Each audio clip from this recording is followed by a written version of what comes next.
People like you should never sit with real Americans." Those words left Abigail Sterling's mouth with a cold. Practiced ease, the kind of cruelty shaped by years of entitlement, before anyone could react. She lifted her glass and hurled a stream of red wine across General Marcus Blackwell's face. The liquid struck with a sharp hiss, staining his uniform, stinging his eyes, and forcing him into a moment of humiliating stillness that cut through the ballroom like a blade. And in that single instant, while the general wiped the burning wine from his lashes, the future of the Sterling Empire cracked open. Abigail believed she had put a man in his place. She never understood that she had just destroyed her own name, her family's legacy, and a multi-billion-dollar contract that stood between survival and ruin. Before going into this story, please tell me where you're watching from. And if you enjoy these deep emotional stories, remember to subscribe to the channel and give me a like. It truly helps the channel grow.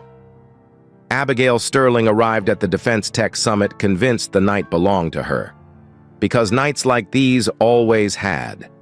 She stepped into the Ritz-Carlton ballroom with the self-assurance of a woman raised to believe that power flowed through her family's veins. Her gown shimmered with quiet arrogance. Her diamonds signaled generations of wealth. But beneath the elegance lived a certainty that her status placed her above consequence. She had heard it from childhood. Her grandfather built Sterling Defense Solutions from the ground up. Her father expanded it into global warfare systems. And she had grown up listening to whispered resentment about the changing world, a world where new voices were entering rooms once reserved for the old guard. She absorbed those messages with unquestioned loyalty. Now, at 45, she carried them like gospel. The company was struggling, 3 contracts lost, market share slipping, and the $2.5 billion autonomous drone initiative was their final hope for relevance. Edward Sterling, her husband and CEO, had tried explaining the stakes in the limo, layoffs, investor panic, liquidation. But Abigail had stared out the window as though none of it applied to her life, because she believed the universe would always bend to the Sterling name. Inside the ballroom, she walked with the poise of inherited superiority. Her smile charmed donors, but her eyes carried sharp judgment. She returned her cocktail and insulted the black server who delivered it. She questioned a valet's education with a pointed remark that froze the air. She dismissed a respected businesswoman with a tone that made the woman step back as if struck. Lydia Harrington, her companion of many years, watched in quiet discomfort. But she had seen this pattern too often to be surprised. Abigail was steady in her disdain. She believed she was unmovable. Then she saw him. A tall black man at a VIP table, surrounded by decorated officers and senior executives, his posture calm, his presence commanding. People listened to him, admired him, respected him, and something inside Abigail shifted. Not because he was inappropriate, not because he had misbehaved, but because he existed in a place she believed he had no right to be. The thought settled like acid. She whispered to Lydia, asking who he was. Lydia shrugged. Probably a diversity invite. Abigail's chest tightened. The word diversity had become a trigger for her, tied to old wounds her father never healed. She remembered the bitterness in his voice when he spoke of losing a contract decades earlier to a minority-owned firm. That resentment planted roots inside her, convincing her that progress was a threat rather than a broadening of opportunity. Tonight, she felt that resentment swell to the surface.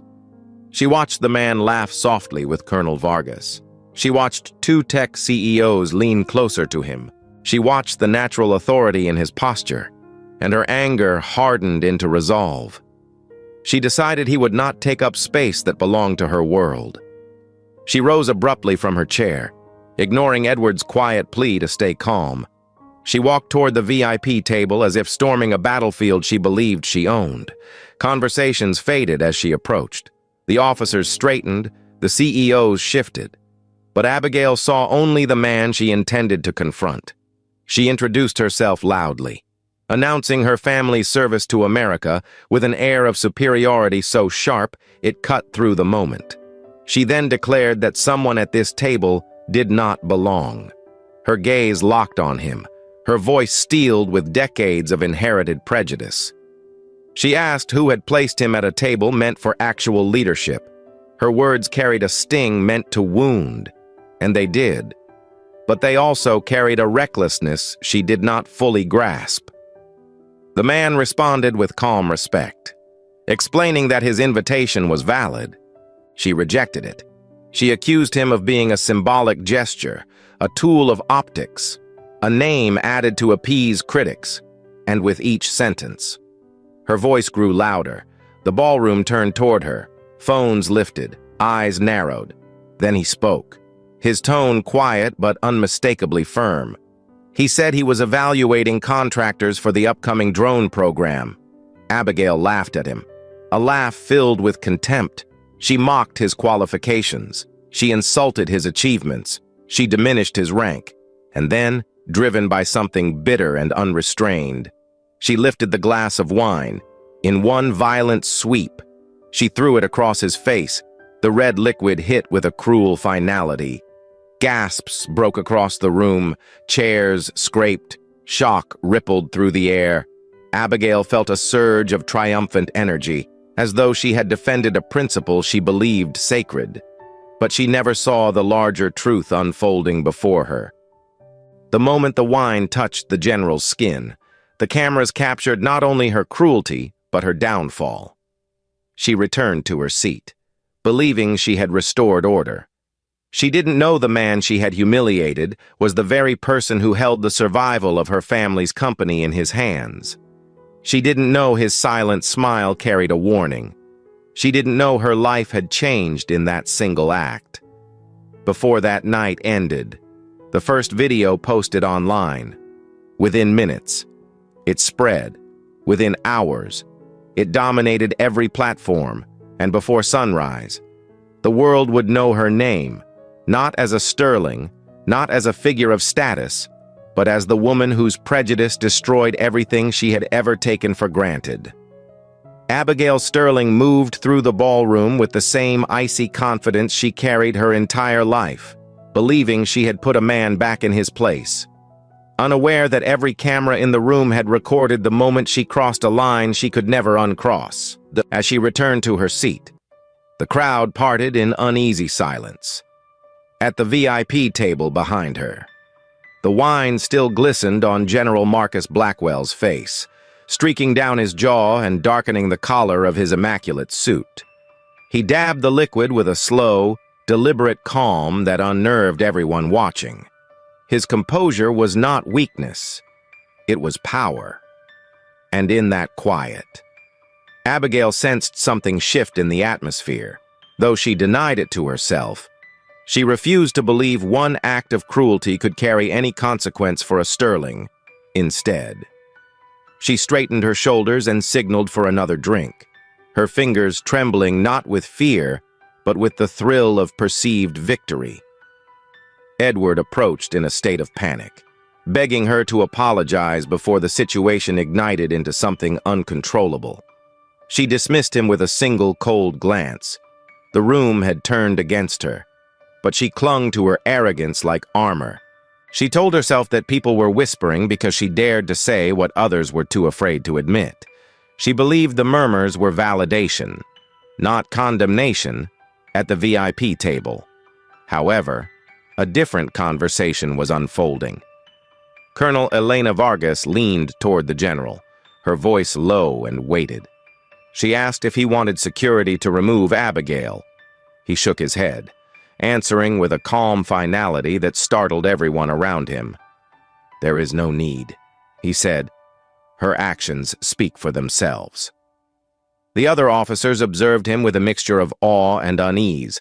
They recognized a man calculating something far beyond a personal response. They knew General Blackwell's reputation. He was meticulous, strategic, unshakably composed, a leader who listened, observed, and acted with precision, and his silence now carried a gravity that unsettled even the most seasoned officials at the table. When he finally rose from his seat, every conversation in the ballroom halted. He lifted his glass, not in celebration, but in a gesture of formal restraint, and excused himself to change. As he walked away, dozens of eyes followed him. In contrast, Abigail continued smiling, unaware that his departure marked the beginning of a storm she could no longer control. The first ripple of consequence arrived within minutes. A young attendee, shaken by what he witnessed, uploaded the initial clip to social media. The caption was simple but devastating. General Marcus Blackwell assaulted with wine at Defense Tech Summit. The video spread before Abigail finished her second drink. Within 10 minutes, the hashtag wine scandal appeared. Within 20, it climbed into national discourse. Phones lit up across the ballroom, expressions hardened, conversations shifted. And for the first time, Abigail sensed the energy turning cold, but she rationalized it as temporary discomfort. She whispered to Lydia Harrington that critics always overreact. Lydia, unable to maintain her usual loyalty, avoided her eyes. She knew Abigail had crossed a line she could not defend. As the night continued, the tension around Abigail grew heavy enough to silence entire groups when she approached. Guests avoided her path. Influential donors quietly left early. Several military officials stepped aside to speak privately with each other, their faces grim. Edward received a discreet message from an investor urging him to issue a public apology before sunrise. He tried once more to reason with Abigail, telling her the video had gone viral. She brushed off his warning, repeating the same refrain she had carried since childhood. "They need us more than we need them." Edward looked at her with a quiet despair. He understood something she could not fathom. The world had changed, and her old rules no longer applied. Across the ballroom, General Blackwell reappeared with a fresh uniform. His posture remained calm, but the room seemed to shift around him. Conversations softened. People stood straighter. His presence carried the unmistakable weight of authority. He did not look at Abigail. He did not need to. The damage had already taken shape. Several Pentagon officials approached him for private discussions. The heads of two major defense firms stepped forward with offers of support, and though he spoke with measured restraint, every person listening understood that the night's events would not fade quietly. The Defense Department had grown increasingly intolerant of discriminatory behavior among contractors, especially at leadership levels. Abigail's actions did not merely insult a man. They raised a question about whether Sterling Defense Solutions embodied the values required for federal partnership. As the gala reached its final hour, the ballroom had become a portrait of silent judgment. Even the band played with subdued energy, uncertain of how to continue in the shadow of a public scandal unfolding in real time. Abigail tried to salvage the evening by returning to casual conversation, but each attempt fell flat. Her usual charm had evaporated. Her words sounded strained, her laughter brittle. People offered curt nods, nothing more. And every time someone glanced at their phone, she felt a faint sting of unease. Though she pushed it aside with denial, in her mind, power would shield her, status would protect her. The Sterling name would endure. She clung to those beliefs with desperation disguised as poise.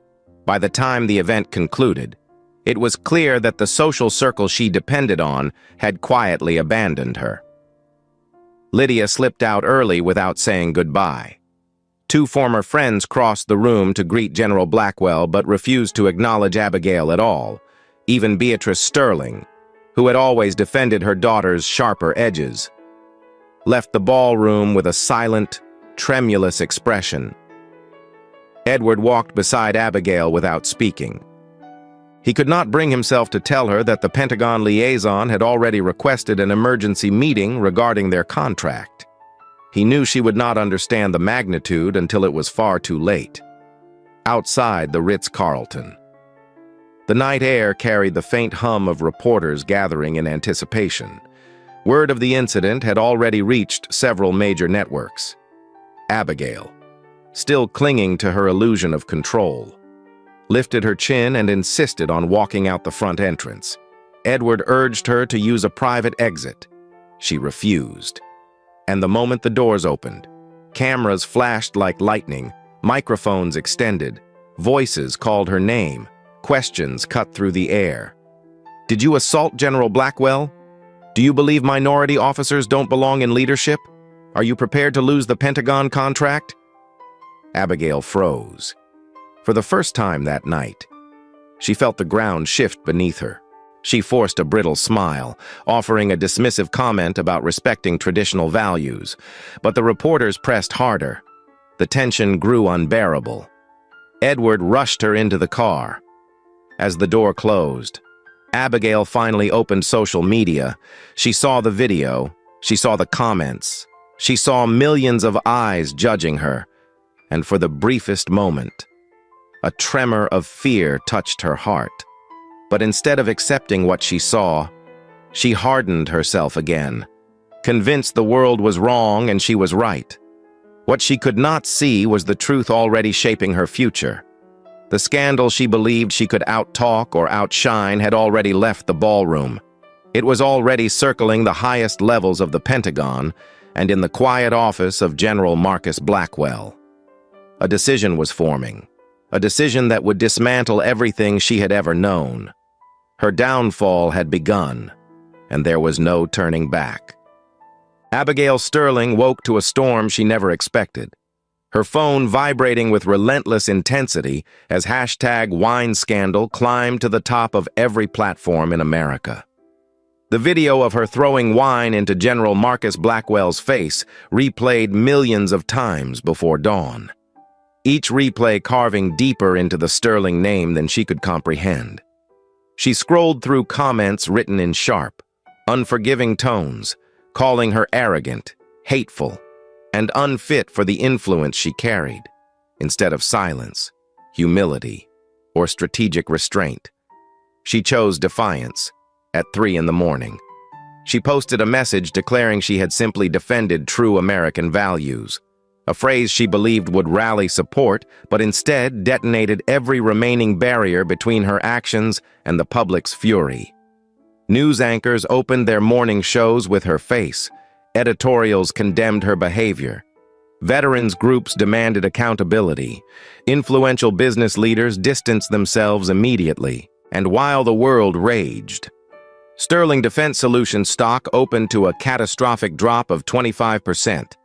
Edward Sterling, pale and exhausted, stood in their home office watching red numbers fall like dominoes, each tick a reminder of how one moment of unchecked arrogance could unravel decades of work. His phone rang without pause. Investors demanded statements. Partners postponed meetings. Attorneys warned of liabilities. And then came the most chilling development of all, a report from his internal team confirming that the man Abigail had insulted was not merely a guest. He was General Marcus Blackwell, a 3-star leader overseeing the Defense Innovation Unit and the man personally responsible for evaluating contractors for the upcoming $2.5 billion autonomous drone program. Edward felt the air leave his lungs. Across the room, Abigail dismissed the crisis with a wave of her hand. She insisted that the internet always overreacted, that the public would forget within days, that the general had undoubtedly misunderstood her. Her denial was impenetrable. She turned on the television as if expecting to find commentators defending her. Instead, she found silence from the usual political voices who once aligned with her worldview. Even they refused to risk association. Abigail's expression tightened. But she refused to acknowledge fear.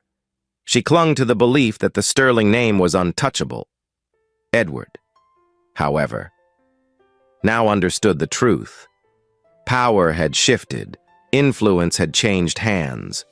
The world was not protecting old institutions anymore. It was protecting dignity, respect, and fairness in places where they matter most. And General Blackwell represented that change with absolute authority. In a desperate attempt to reclaim the narrative, Abigail accepted a midday cable interview.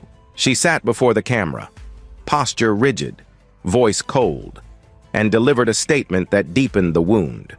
She spoke of meritocracy, tradition, and roles that must be preserved. Her tone carried no remorse, no humility. She portrayed herself as the victim of a cultural shift she refused to accept. But the interview backfired instantly. Clips circulated within minutes, accompanied by headlines describing her as unapologetic and insensitive. Her comments drew condemnation from senators, generals, business leaders, and civil rights organizations. Someone leaked audio of a call she made to a right-wing blogger attempting to pay for favorable coverage. The leak spread like wildfire. Her attempt at manipulating the story became an additional offense layered atop the original wound. Edward felt the walls close in. As he reviewed the footage from the gala again, he saw not only Abigail's cruelty, but also the reactions of the men and women at the table, the looks of disgust, the shock, the quiet realization among them that her behavior reflected something larger than a single lapse in judgment. He received an urgent message from the Pentagon requesting his presence for an emergency meeting. The meeting was presided by General Blackwell. Edward nearly collapsed. The man his wife had openly humiliated, the man she said should not sit with real Americans, was the one person who could salvage or sentence the future of Sterling Defense Solutions. Abigail attempted to stop him from leaving, insisting that he demand an apology from the general for misleading everyone with his presence. Her words struck Edward with a clarity he had been avoiding for years. He finally saw the depth of the delusion she carried. She believed her worldview was law. She believed her status exempted her from accountability. She believed she could reshape reality through sheer arrogance. But Edward no longer shared that belief. He left the house without answering her, his silence heavy with the realization that the company's future now rested in the hands of the very man she had tried to diminish. As Edward drove toward the Pentagon, Abigail remained inside their Georgetown mansion, pacing the marble floors with growing agitation. She watched another wave of videos surface, a second angle from the gala, a clip of her mocking a server, a recording of her belittling a valet. The internet pieced together a pattern that had existed for years. Suddenly, stories emerged from anonymous staff members who once worked for her. People described small humiliations, dismissive comments, racially tinted remarks. Everything she had once done behind closed doors now spilled into public view, forming a portrait of a woman who believed she existed above fairness and decency. By noon, the company's executives issued private messages expressing concern. Several hinted that the board might intervene if the scandal continued. Abigail received none of these messages directly. She still believed she could control the outcome. She called Lydia Harrington for emotional support, only to be met with a cold, formal response. Lydia distanced herself with one careful sentence: "Your actions have consequences." Abigail. The words stung more deeply than any public condemnation. For the first time, Abigail felt a crack in her foundation. Meanwhile, in Edward's hands, the consequences sharpened into full reality. While he waited outside the Pentagon conference room, he replayed Abigail's late-night Instagram message. He read the flood of furious comments beneath it. Then he watched the live broadcast replaying her interview. Every second confirmed what he already sensed. The company was losing the trust of the federal government, and trust was everything. Without it, no contract could be sustained. Without it, Sterling Defense Solutions would collapse. Inside the house, Abigail heard the distant sound of someone knocking. She hesitated, uncertain whether it was a reporter or a process server. The noise grew louder. She stepped toward the front door with shaking hands. Her phone vibrated again. She glanced down. A headline appeared. Pentagon releases statement. General Marcus Blackwell to address Sterling incident. Her breath caught. For the first time, she understood the gravity, not fully, not deeply, but enough to sense that the narrative had slipped entirely beyond her reach. As the day unfolded, she would learn that the general's assessment of Sterling's corporate culture would determine not only the drone contract, but the company's entire relationship with the federal government.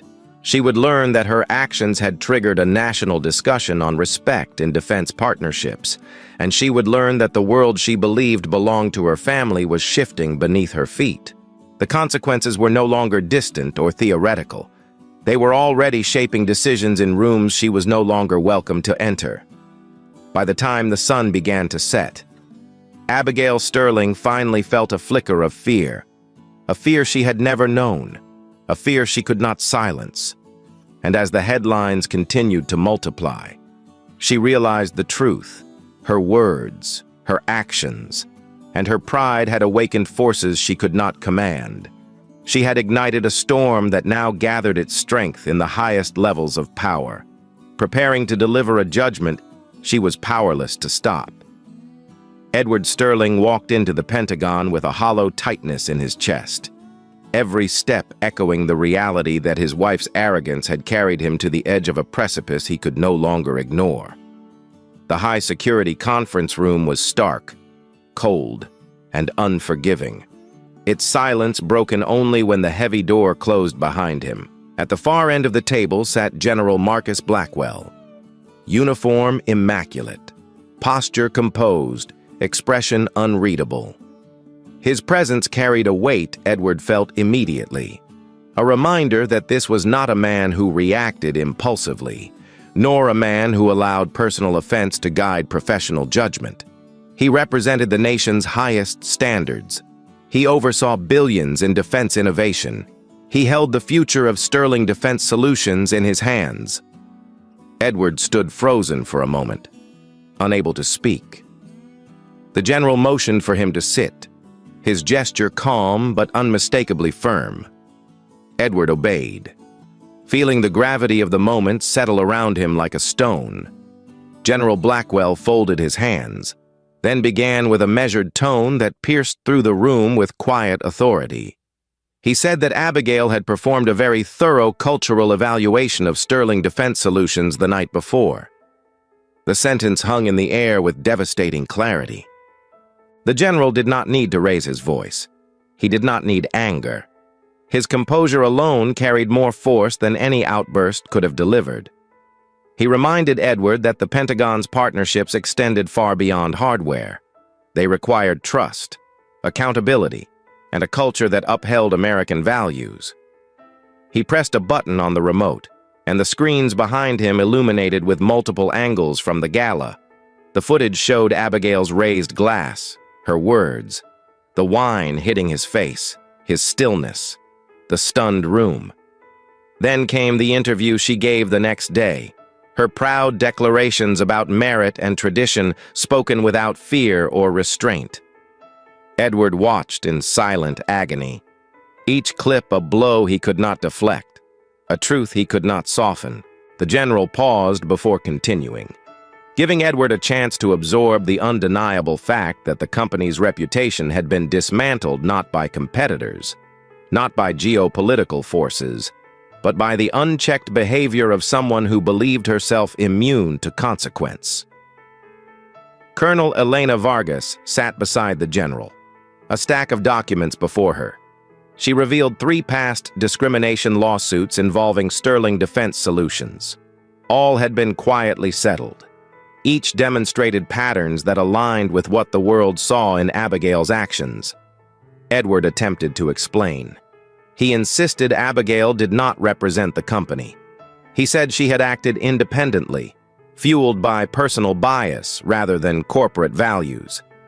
His voice trembled, the fragility of his argument clear even to him.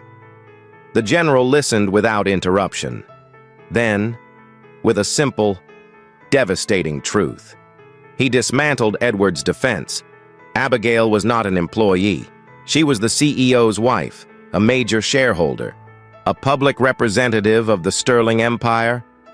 Her presence at the gala was not incidental. It was intentional. Her behavior reflected a culture the Pentagon could not overlook. General Blackwell shifted the conversation toward the drone contract, the final lifeline for Sterling Defense Solutions. He explained that Sterling had once been the frontrunner, their technology strong, their proposals promising. But technology alone was insufficient in the modern environment. Partnerships demanded integrity. They demanded respect for the diverse men and women who served the nation at every rank. He reminded Edward that innovation and ethics were inseparable. A company lacking one could not be trusted with the other. Then he delivered the decision with quiet precision. The $2.5 billion autonomous drone contract had been awarded that morning to Lockheed Martin. There would be no reconsideration, no appeal, no negotiation. Sterling's history, combined with the events of the past 24 hours, revealed a culture incompatible with the Pentagon's values, and the general concluded that the department would review all existing agreements with Sterling Defense Solutions. Edward felt the air leave his lungs, a crushing awareness filling the space where hope once lived. The general's words were not fueled by malice, they were simply true, and truth, when spoken with authority, carried a finality Abigail had never imagined.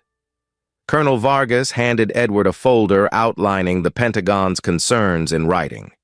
She advised him to begin internal reforms immediately if the company wished to salvage even a fraction of its remaining partnerships. The message was clear. The crisis was not merely public, it was structural, cultural, moral, and it stood at the center of Sterling's downfall. For a moment, Edward could not speak. The weight of the consequences pressed down on him. Not only as a CEO, but as a husband who had spent years excusing behavior he should have confronted long ago. He realized the price of silence, the price of enabling arrogance, the price of pretending prejudice carried no consequence. When he finally found his voice, he offered a quiet apology on Abigail's behalf. The general accepted the apology, but made one final point with calm conviction. Respect, he said, could not be demanded after the fact. It must exist before the moment it is tested, and Sterling Defense Solutions had failed that test in full view of the nation. The meeting ended without ceremony, no handshake, no polite farewell, only a nod from the general, signaling that the discussion was complete. Edward walked out of the conference room in a daze, the walls of the Pentagon seeming to narrow around him as he descended the long hallway. Each step carried the weight of a company already collapsing. By the time he reached the parking lot, the scope of the damage settled fully on his shoulders. Sterling's stock had plunged again.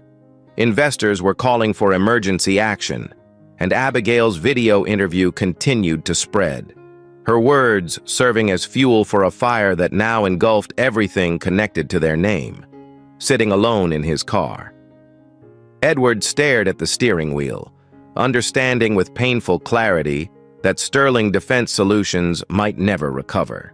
The company's future had been shaped not by markets or technology, but by a moment of humiliation inflicted on a man whose dignity towered above every insult thrown at him, and as General Marcus Blackwell returned to his duties inside the Pentagon, Edward finally realized the magnitude of what Abigail had done.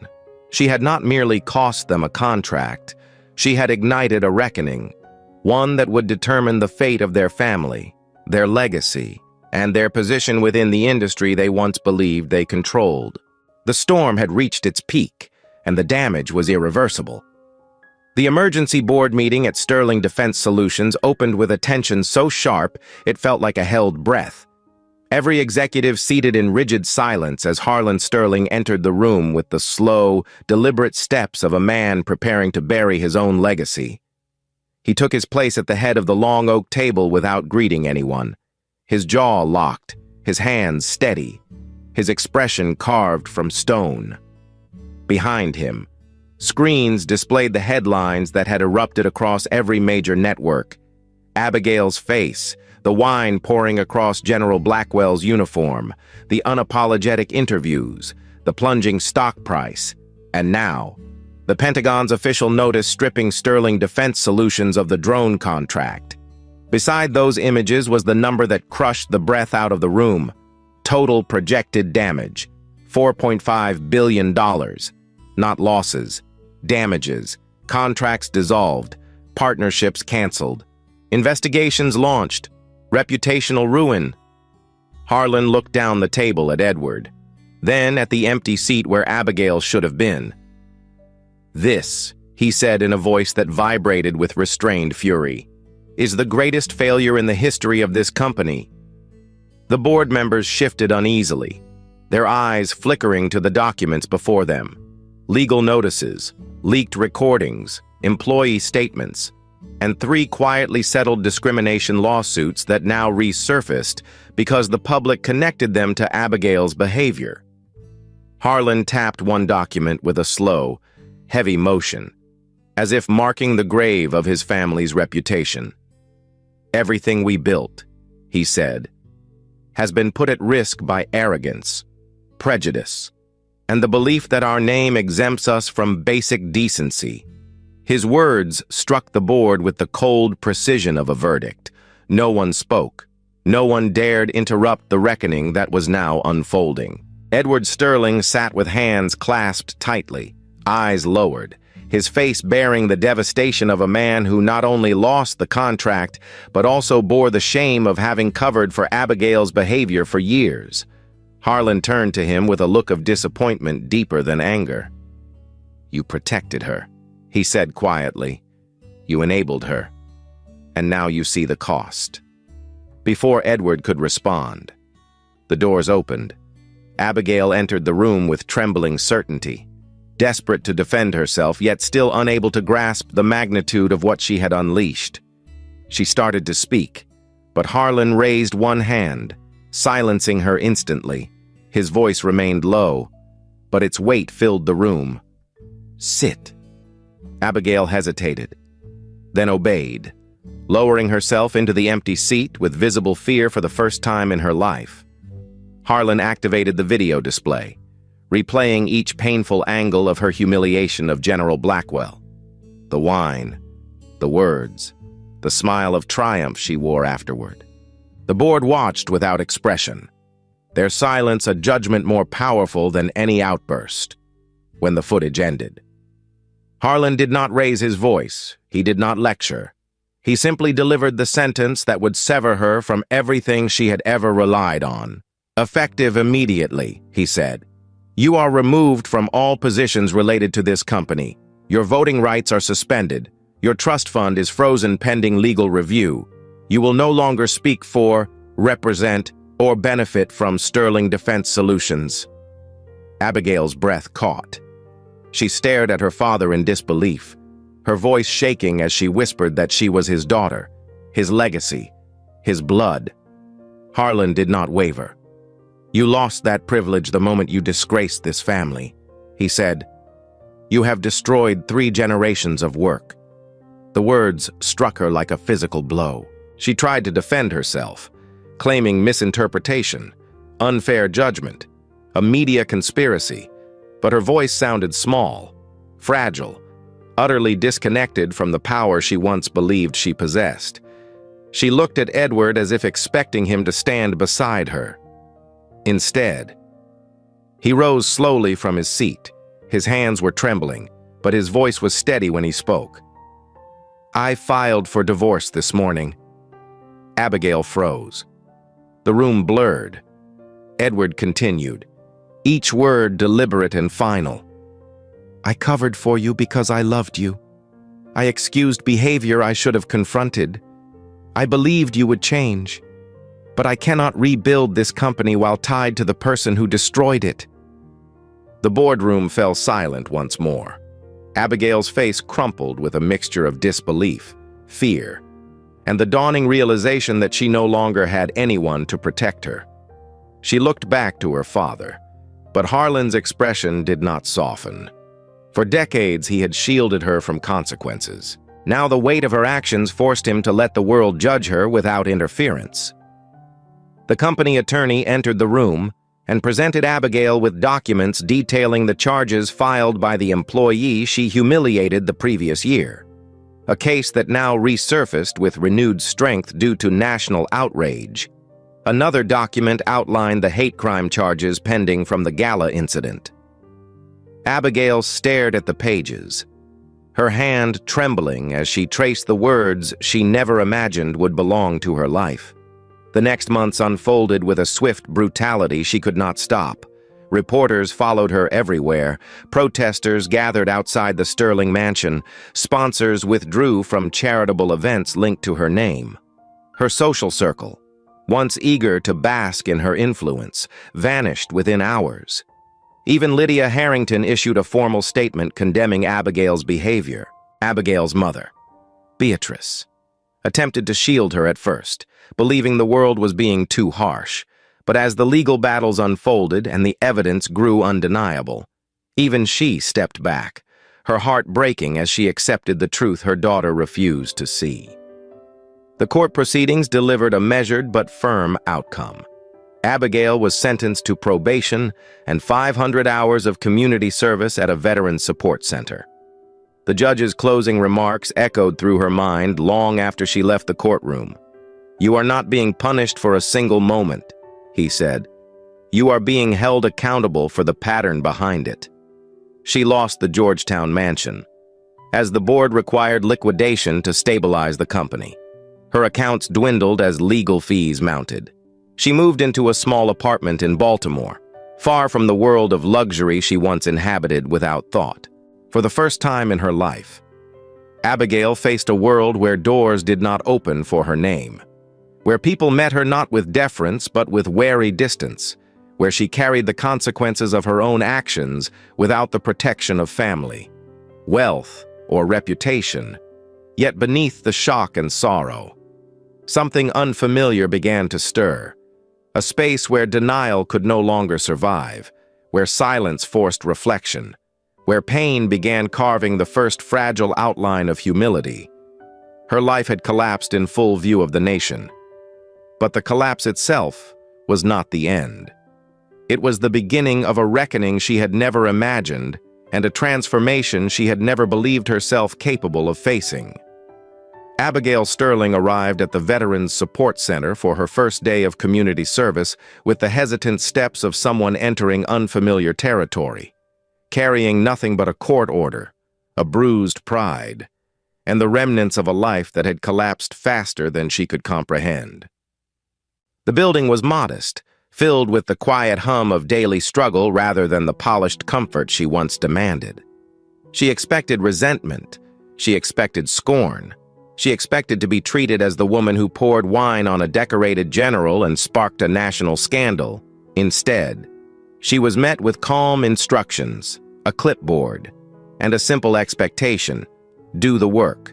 No special treatment, no whispered deference, no sterling privilege. Her tasks began with sorting supplies, cleaning, and organizing files. These were ordinary responsibilities, but for Abigail, they felt like the first cracks in the rigid identity she had built all her life. She moved mechanically, her mind still crowded with the echo of her father's condemnation, Edward's departure, and the brutal silence that followed the scandal. She wanted to resent the place. She wanted to resent the people in it. But the longer she remained, the more she sensed a quiet discipline within those walls, a dignity she had not expected. The turning point came when she met Leroy Thompson. He approached her without anger, without judgment, walking on a prosthetic leg with the kind of composure that unsettled her far more than hostility would have. He introduced himself with a calm voice, offering a handshake she hesitated to accept. When she finally took his hand, he held her gaze with a steady honesty she had rarely encountered. He told her he had served under General Marcus Blackwell years earlier and spoke of the general not as a distant figure of authority, but as a leader who protected his soldiers and treated every person under his command with respect. Abigail felt an unfamiliar tightening in her throat. Leroy was the first person to mention the general to her directly, and he did so with quiet admiration that made her feel smaller than she had ever felt. She tried to apologize, stumbling over words she did not yet know how to mean. Leroy listened, then said something that pierced deeper than any public condemnation. "The world already punished you," he said, "but punishment doesn't teach you anything unless you choose to learn." In the days that followed, Abigail found herself drawn into conversations she never would have tolerated in her former life. Veterans told her stories of sacrifice, endurance, and survival. Men who had lost limbs but not their gratitude. Women who had lost comrades but not their compassion. People who had faced horrors she could never imagine, yet carried themselves with grace she had never understood. Each story chipped away at her belief that birthright defined worth. Each interaction forced her to confront a mirror she had avoided for decades, for the first time. She listened without preparing a response.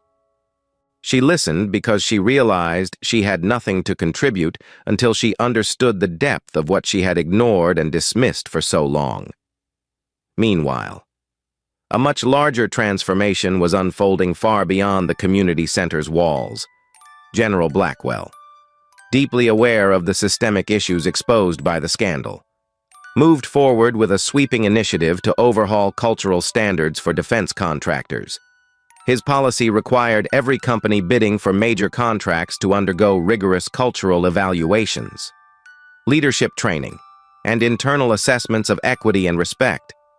What began as a response to one humiliating incident quickly expanded into a national reform effort. Within months, 17 federal agencies adopted similar standards. Companies that had once operated with narrow leadership demographics now opened their doors to diverse talent. Boards shifted, hiring practices transformed, training programs became mandatory.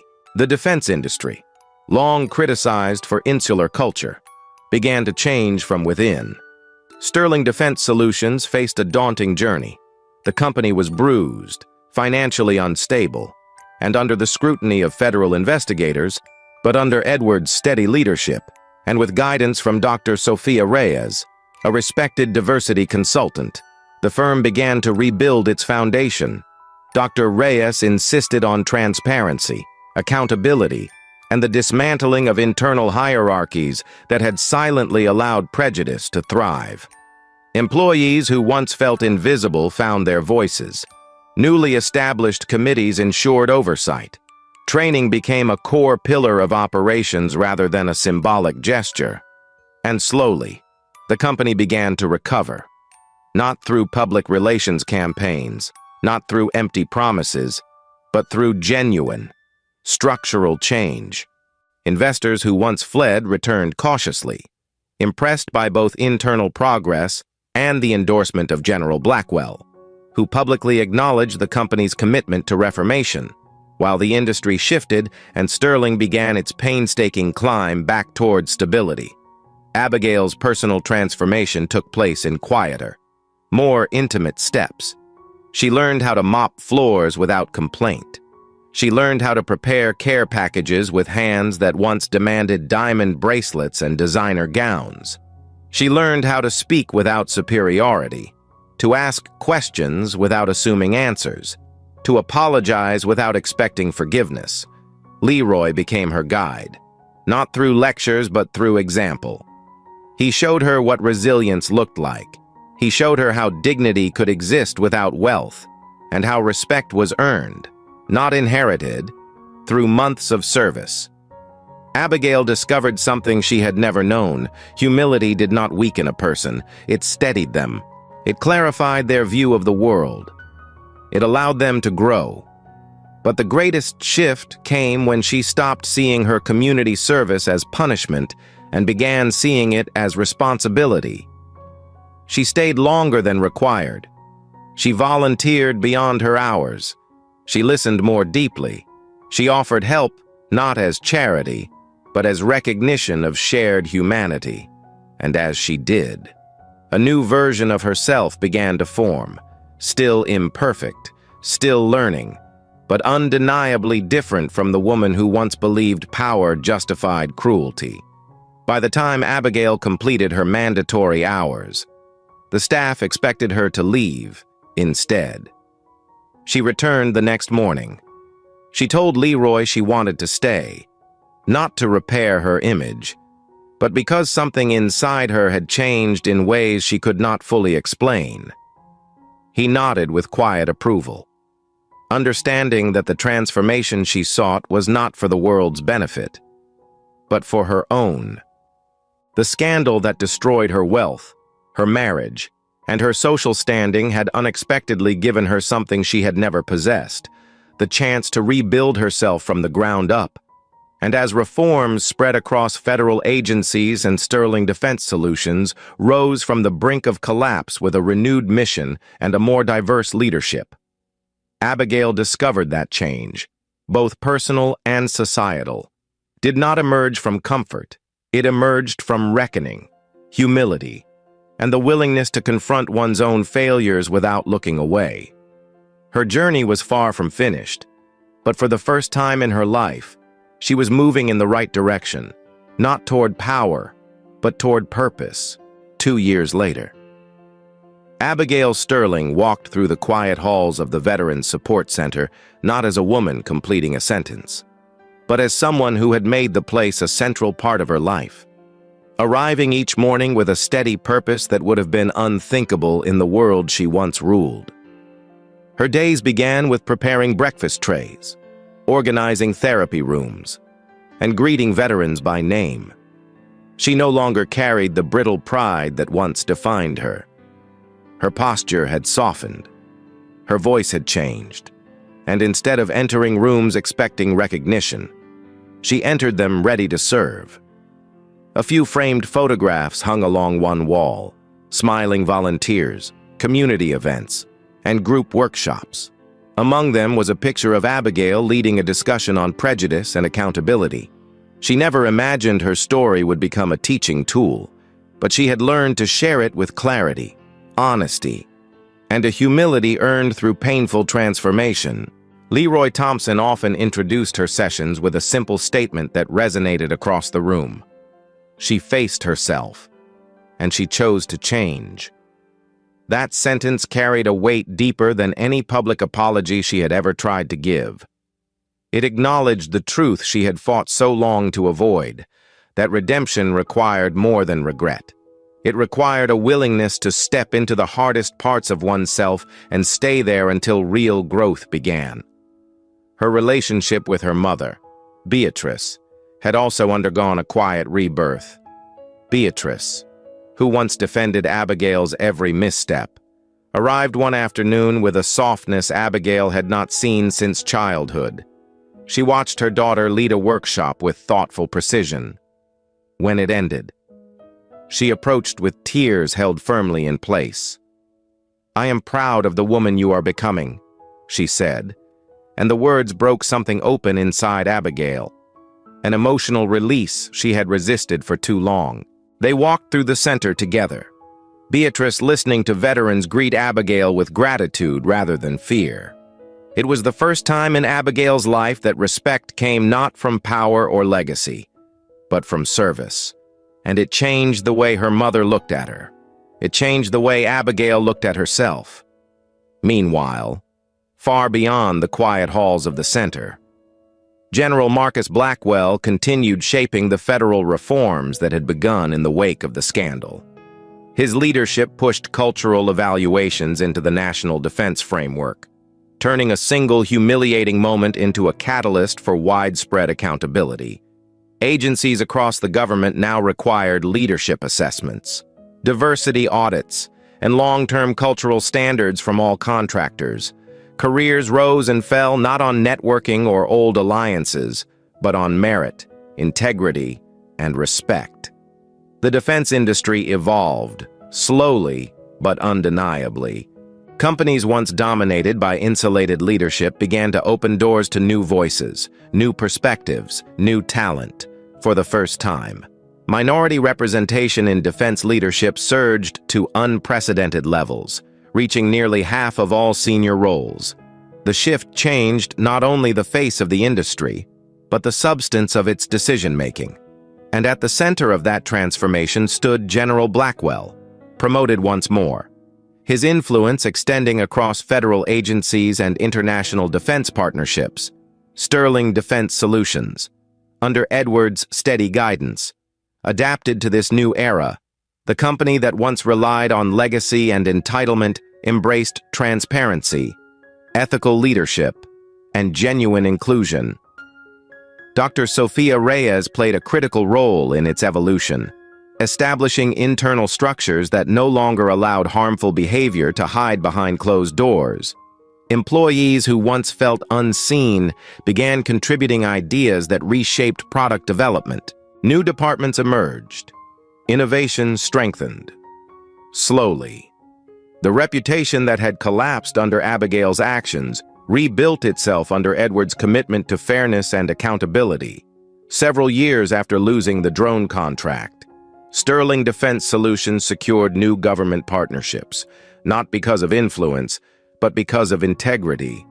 Edward remarried during this period, choosing a partner who valued humility and shared responsibility. His new marriage was quiet, respectful, grounded in mutual understanding rather than social expectation. He did not speak ill of Abigail. He simply accepted that two lives had taken separate paths, each shaped by the consequences of a moment that changed them both. Through all this, Abigail remained at the Veterans Center, continuing her work even after her required hours had long passed.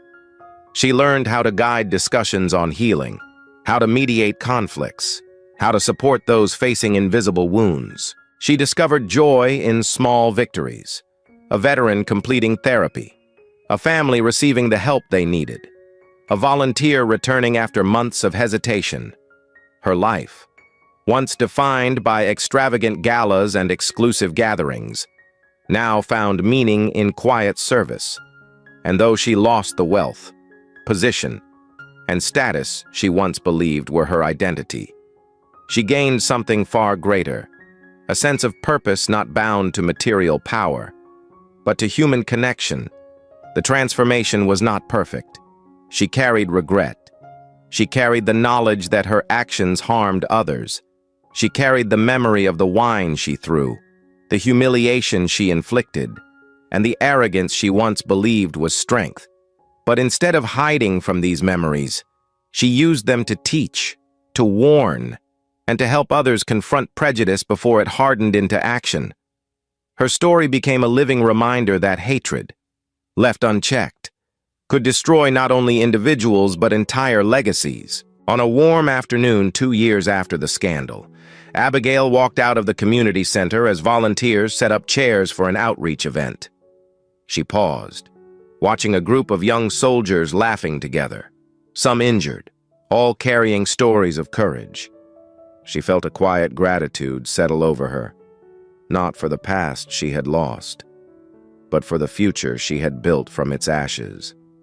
She knew she would always carry the weight of what she had done, but she also knew she had become someone capable of repairing rather than destroying, someone capable of listening rather than judging, someone capable of change. As the sun lowered across the parking lot, casting warm light over the center's entrance, one question lingered in the air, a question her life now embodied.